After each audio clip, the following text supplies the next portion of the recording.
Hi, welcome back to the channel. So it's about to rain, so I'm going to quickly do a little bit of a teaser spoiler alert video. You can already see the bike behind me.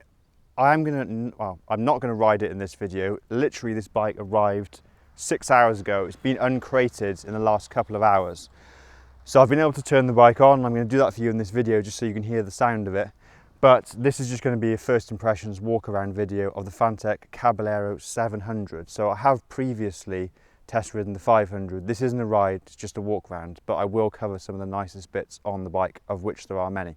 If you liked the 500, you will love the 700 because it retains all of the best bits of the 500 just with more power. And I'll just talk through some of those now. So, number one, thing that stood out for me is the billet aluminium hangers for the foot controls and the top yoke and bottom yoke as well.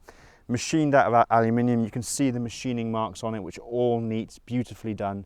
That's one of the key things that stands out. Similarly, we've got this upswept exhaust, which looks similar to the Arai exhaust on the 500.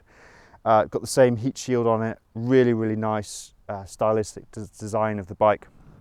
Also got this large single seat. And when I rode the 500, I noticed it gave you room to jiggle about on the bike, get perfect comfortable position on it. So that's really, really nice to see. It says Fantic on the back there, little Italian tricolour there just for added style. Okay, so you have also got some pieces of carbon fibre like you do on the 500. That's genuine carbon there as a heat shield for the exhaust. This is the red version. This is going to be the test ride bike at Midwest Moto in Stourport in the Midlands. So if you want to test ride it, then come here and test ride it. They will also do it in blue. So at the moment, the colours are red and blue. That's what we know.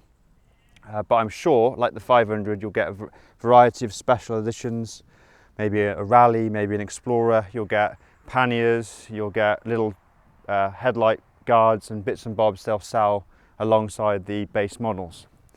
Okay, so let's come around to the front of the bike. And we've got these large gold front forks, Mawasakis. Very large diameter, but also the adjustability in them is quite substantial. About 80 millimeters of adjustability in the fork. You can slide up and down within the yokes. So that will give you a lot of control over the ride height.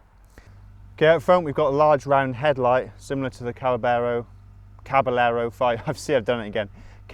500. But you've also got LEDs all round as well. So I've got LEDs here on the indicators, and obviously this plastic shroud which sets the headlight off a little bit and differentiates it from the previous model.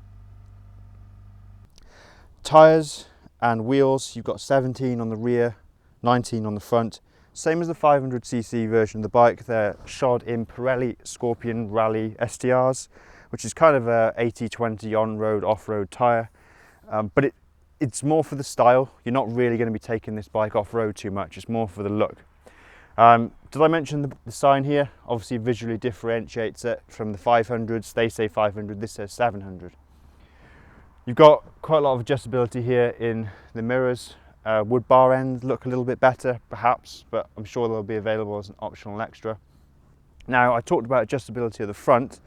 You've also got this drop link on the rear suspension, which will allow you to increase and decrease the ride height. So let me just get on the bike. I'll just swing a leg over, and you can see I'm kind of comfortably flat footing, and I'm 5'11". I usually call it 5'11 and a half, 6 foot, depends who's asking, but realistically I'm 5'11", and I've got a 31-inch inside seam. So because you've got quite a narrow seat here, that allows your legs to drop down either side of the bike, and then you can quite easily flat foot, which is really nice. And then if I put my legs as if I'm riding the bike, you can see it, that's what it looks like. Domino grips at the front, and then the controls here have been improved, I think. Everything, it is plastic, but it just feels like it's got more of a quality look to it. You've obviously got the headlamp for main beam on and off, and a flasher, quite a nice click there to it. You've got the indicators here, horn, and then over this side you've got big buttons for ABS and on-road, off-road modes. I don't know what the modes are yet. Perhaps they're gravel and road, or perhaps it's rain and road, something like that. So very nice when you're on the bike. fuel tank has a nice retro feel to it. Yeah, you just push it down to lock. Okay, so I've talked a little bit about the bike and its similarities to the 500, but obviously we already have that bike. So what are the differences? What sets it apart? Well, primary thing is this 700cc, basically the Yamaha MT-07 derived engine. So it's called CP2, it's parallel twin, 698 or whatever it is, cc's, just shy of 700. It's now putting out 70 horsepower. So compare that to the 500, which was a 40 horsepower-ish single. This thing's now probably, what, 80% more powerful than the previous version. So you're going to get a drastically different riding experience. It's also now a twin, not a single, so it's going to feel a little bit different as well. Okay, other little bits and bobs. You've got the Brembos on there, single disc up front, which is going to be interesting because stylistically that looks great, but sometimes bikes with this power output are equipped with twin discs. But it is a big old disc and it's Brembo, so I'm sure that'll provide enough stopping power. On the back here, Brembo as well, obviously.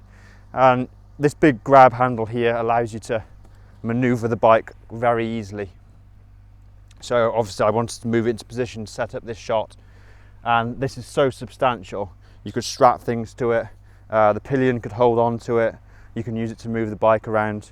As this bike weighs 175 kilos, that's way lighter than some of its competitors. So one of the other advantages about Fantic is it's bloody lightweight. The previous incarnation, the Fantic Caballero 500, that was 150. So they've beefed it up a little bit, 175, but it's still lightweight as far as bikes go these days. You've got, hello. Okay, so let's move on to one of the other main differences between this bike and the Fantic Caballero 500. So we've gone from an LCD display, which was quite small, probably about this big, to a much larger TFT display on the 700. Now it's in a plastic shroud, but it's perfectly circular, and that gives it a kind of retro feel, but very modern inside. So there's no analog component at all to it, but you've got this perfectly round TFT, which I just think looks great. The information on there looks quite easy to read, quite easy to display, but that's the other big change between this bike and the 500cc version. Right, well, you've seen the bike. Now how about let's hear what it sounds like.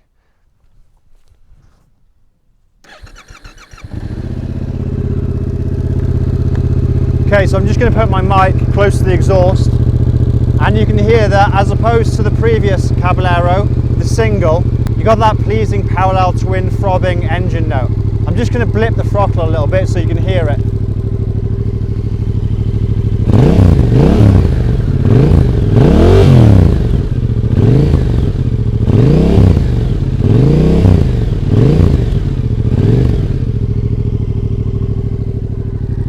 Let me know what you think about the sound of the exhaust in the comment section below, because I think you can tell that the displacement of the motor's increased quite substantially.